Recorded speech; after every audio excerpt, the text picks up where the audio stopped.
Hey, what's up guys, this is Oakley and we're starting a battle, and as you can see the shots are already firing, so this was a no rules battle, and you know what that means, people are going to be using artillery, so the opponents actually on both sides, in fact, we're fielding these, well, let's see if we can track them down on our side. We're using a range of mortars and various other units. I can fire definitely a long range, so it looks like we're getting off some decent shots, and the opponents, yep, 4-inch mortar batteries on this side, so you'll see those arcing across the battlefield.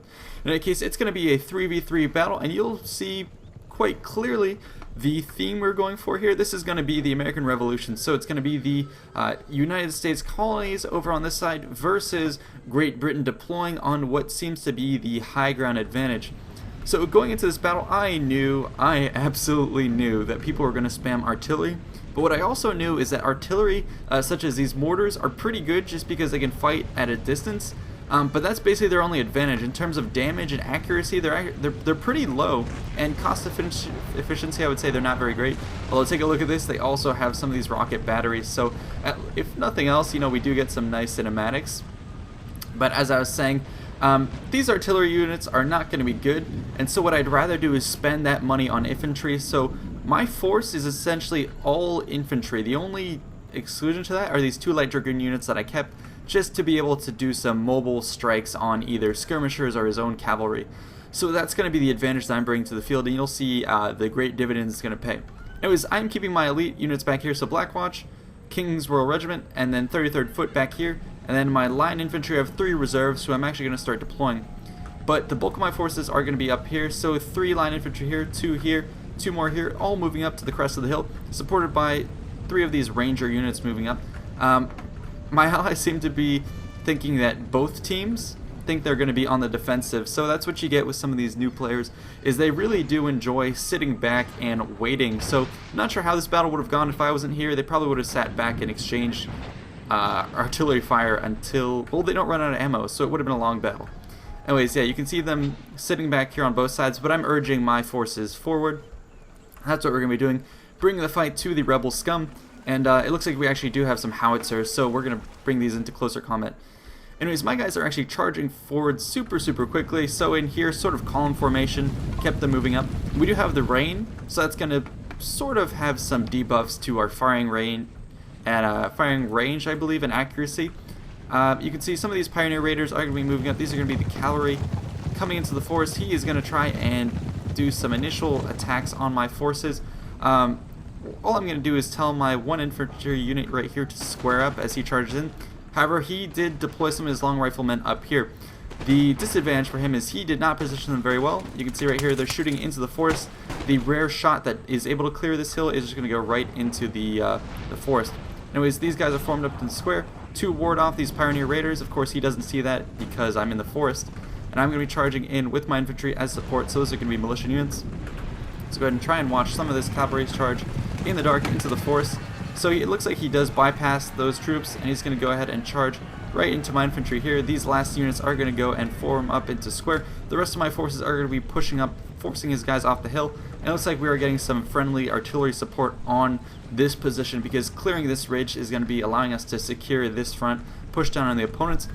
His pioneers here really doing no damage. Square here. Actually, I lost 20 men already. So I'm not sure that was from the cavalry strike. Probably a couple of them, but the majority are going to be from his long riflemen. So my guys are going to be pulling back because he has more of those American units in the distance. Anyways, his guys are going to be losing a lot of men. My own square is going to be here.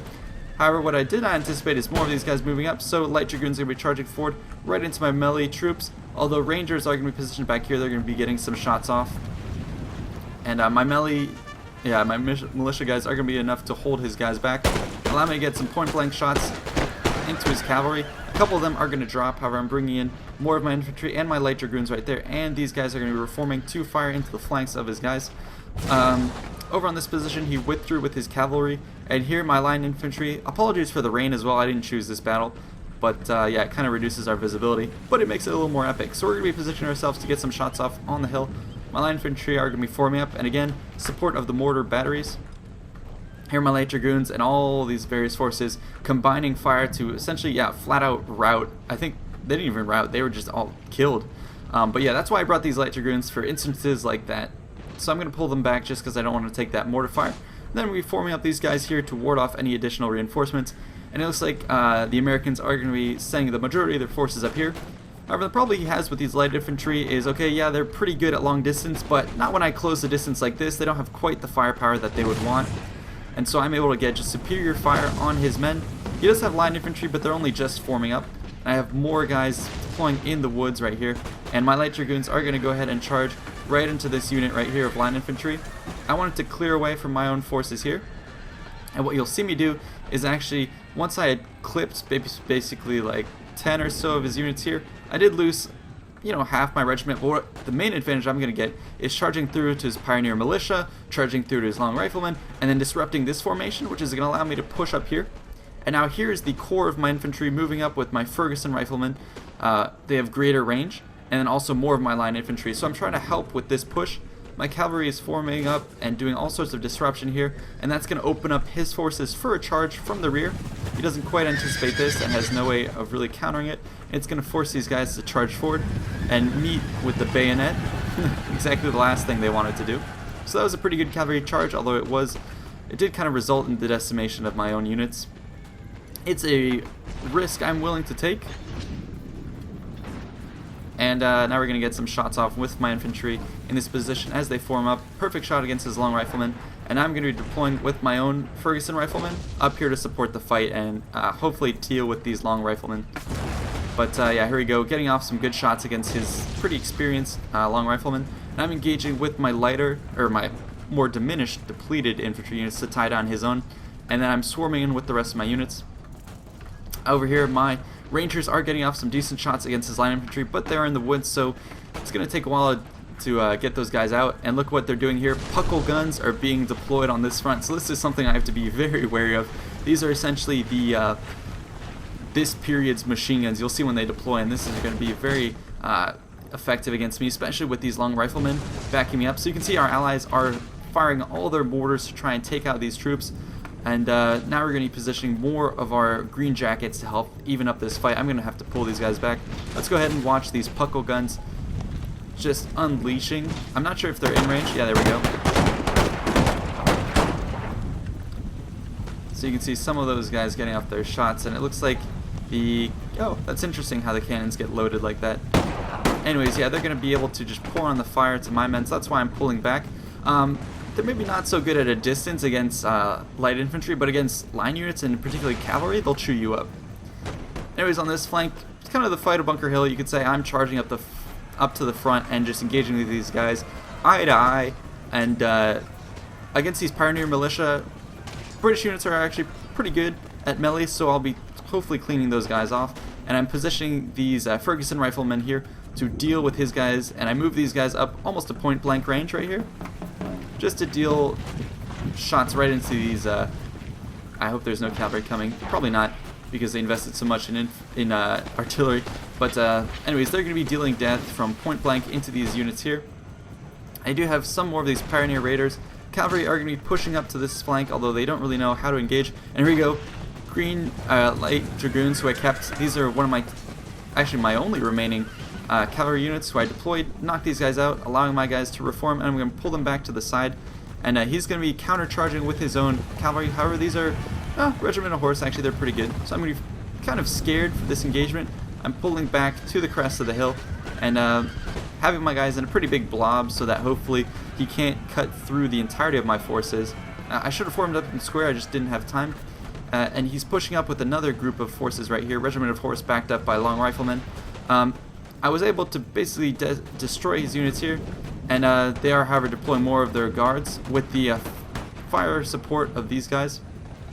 Looks like the engagement on this front is seeing the Americans push forward. However, we have seized the force right there, and now look at this. We have our, well, maybe not so effective, but at least we have some of the howitzers, I believe, in the back.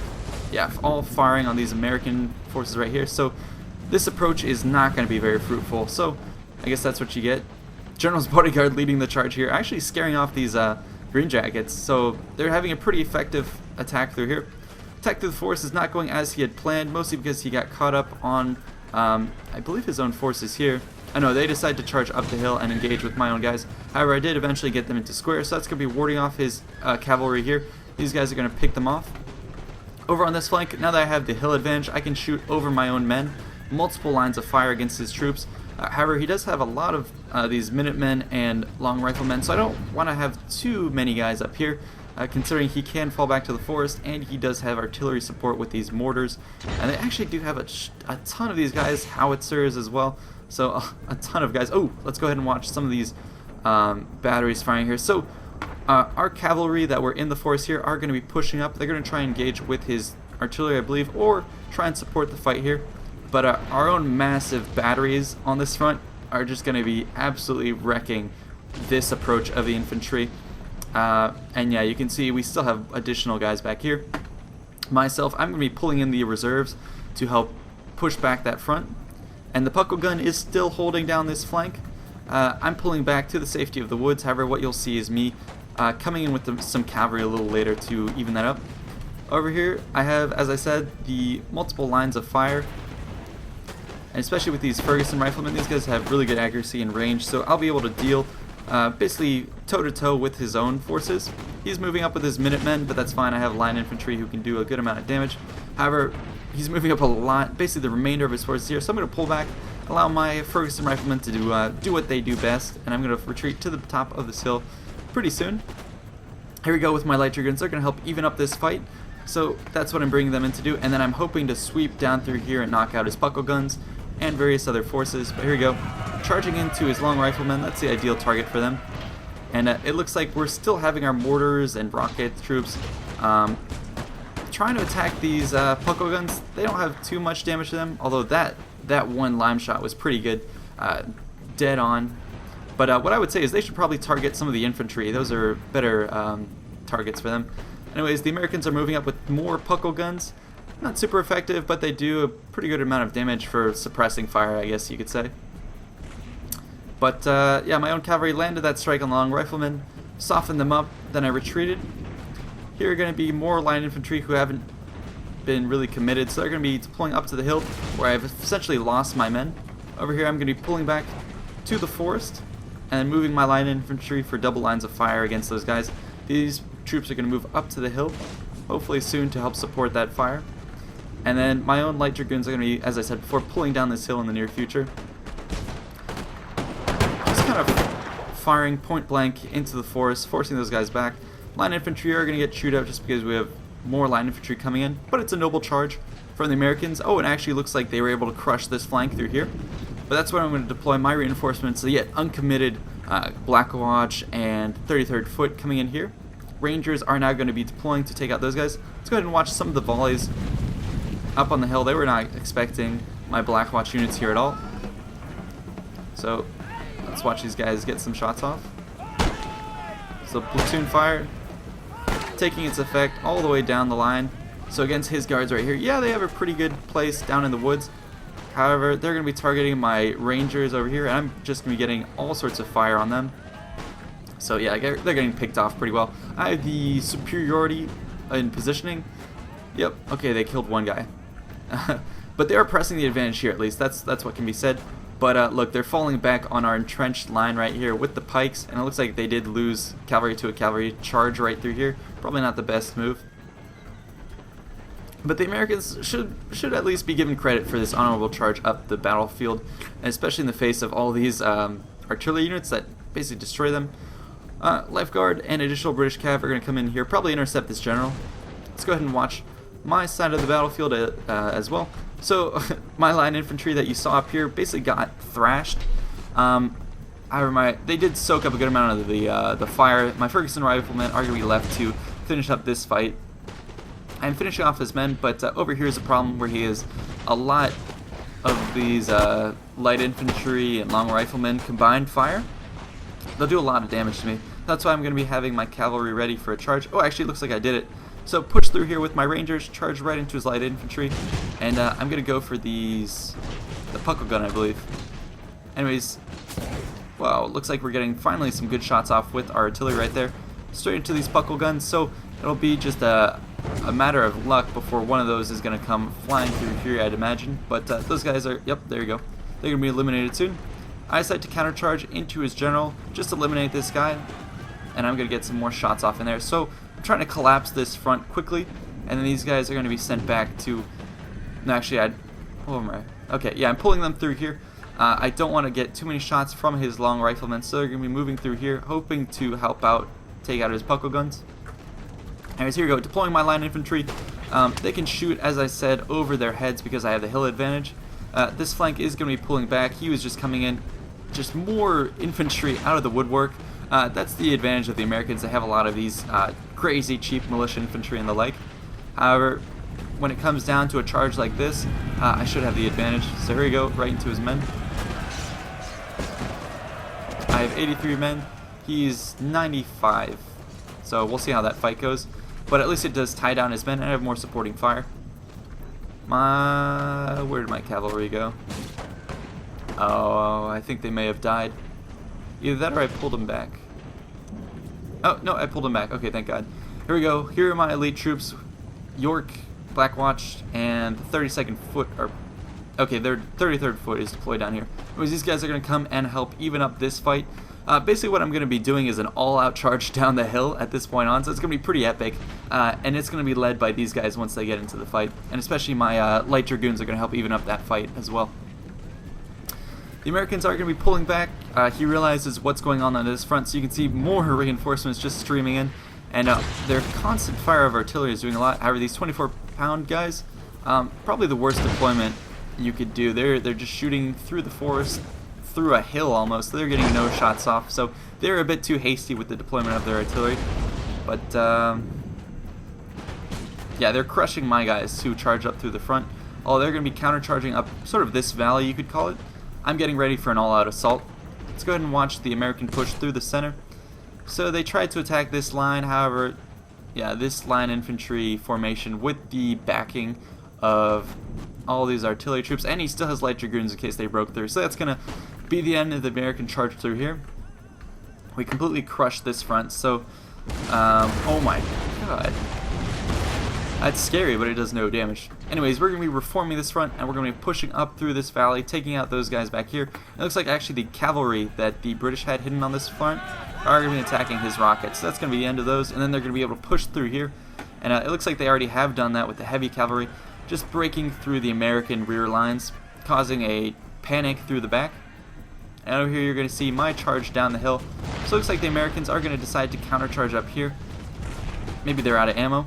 Supporting fire from the long riflemen to chip away at my guys. I think he's anticipating that I just don't have enough men to hold against this pressure. But what he doesn't anticipate is the awesomeness of the British elite infantry. So these guys are going to be reforming. Here I was pretty much out of ammo, so I'm going to be countercharging. And the presence of my Black Watch, their morale effects, and also their suppressing fire is just going to crack these forces here. So it's going to allow me to hold this valley. Over on this front, I'm holding them back with just one unit of line infantry, although I'm losing a lot of men quickly. Line infantry here are going to be continuing to fire, and then I'm pushing up this flank with my 33rd Foot, again an elite unit, and then my militia to tank the fire. But yeah, it's only a matter of time. My green jackets are also going to be redeploying. But like I was saying, it's only a matter of time. These forces are finishing off the Americans here, and it's going to allow us to retarget our artillery to this front, and then also the cavalry are going to be finishing off the, well, I guess they left some light infantry here. But yeah, they're going to be finishing off those forces and coming in to finish our encircling pincer movement. And here you can see the Americans are becoming a little bit desperate. The militia have been brought into the fight, however these guys are not sturdy, and even their rates of fire is not going to be good, especially with him firing into the backs of his men. I'm going to charge in with the Black Watch. Those guys have very good attack and defense stats, so that's going to be enough to crush through these very tired United States troops. And my own Black Watch, yeah, they're tired, but they're pretty elite, and I think I do have some... No, okay, well, I guess they're all tired, but I was hoping they were better. Anyways, the general is going to be coming in for a noble charge in through here. We're just going to go ahead and I believe square up at this point. Yep. So he decides to cancel that attack. Maybe not the best move because he's going to get shot regardless. But I'm going to continue with this all-out attack, even sending in my Ferguson riflemen. You can see here they're not really firing these guys back here. They're out of ammo. His general is positioned here, so I'm kind of like, okay.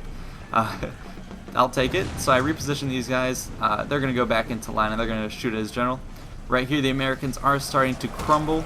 This is kind of like that scene in The Patriot where the American forces are going to retreat. However, they don't have Mel Gibson to rally them, so here we go. I'm going to be forcing them to retreat, and it's going to be an all-out charge down the hill. I don't care. I'm just going to fix bayonets, push on all fronts, continue to move forward with my 33rd Foot, and you can see the Americans are panicking at the sight. So he's going to try and reform, and he doesn't have much further to fall back. Basically, this is it. This is his artillery line and his own stakes, so that's all he can fall back on. The pressure is on at this point. I'm pouring in all my infantry, and you can see the militia. They're not going to hold together very well. 90, that's going to start plummeting. 88, 87. So they're going to keep collapsing, and with the nearby his friendly units routing, yeah, they're going to collapse pretty soon. So that's going to be excellent for me. Pushing up on this front, just as I said, committing all my guys. More of these elite troops. King's Royal Regiment of New York pouring in. So that's going to be keeping the pressure on. You can see, just as I said, cracking, and I think it has something to do with the additional artillery support that we're getting in through here. So it looks like this is going to be the terrible collapse of the Continental Army at this point. They are trying to get their last death throes against these guys, shooting in all directions with these mortars. However, we do have the British cavalry coming in through here. Ooh, actually those mortars are doing a decent amount of damage against these forces. And, yep, looks like they want to just all-out kill these cavalry before they deal with my infantry. Maybe not the best move, but I guess against Rangers he should probably turn and fight. That's going to allow my guys to just come in through here, clean up these mortar batteries finally. So we'll watch some of these pretty cool kills right here. Should be stabbing these guys to death relatively soon. If they don't... Oh, there we go. This captain, I guarantee, is going to die. Oh, no, looks like he's going to choose the coward's way. I was hoping the bannerman was going to knock him out, but looks like he's going to get away. But as for the rest of the American forces, same can't really be said. They're losing. So I hope you guys enjoyed this battle. Very, very cool, very epic. Disappointed about the rain, but the battle itself came out very, very cool. And yeah, I was kind of disappointed that it came down to the artillery, but oh well, it's pretty cool. Wow. Some of my allies, this was probably the guy in the center, 65 losses for 338 killed. But you can see, yeah, these guys got no kills just because they were fixated on bringing the artillery. And my infantry advantage definitely did a lot. I lost a lot of men, but I killed a ton. And let's take a look at some of the kills for my men. 150, 182 for 89 for Ferguson riflemen. Light Dragoons did okay. Anyways, hope you guys enjoyed. See you next time. I'll definitely be bringing more Empire battles. These are totally fun. So let me know what kind of theme battles you'd like to see in the future. See you next time.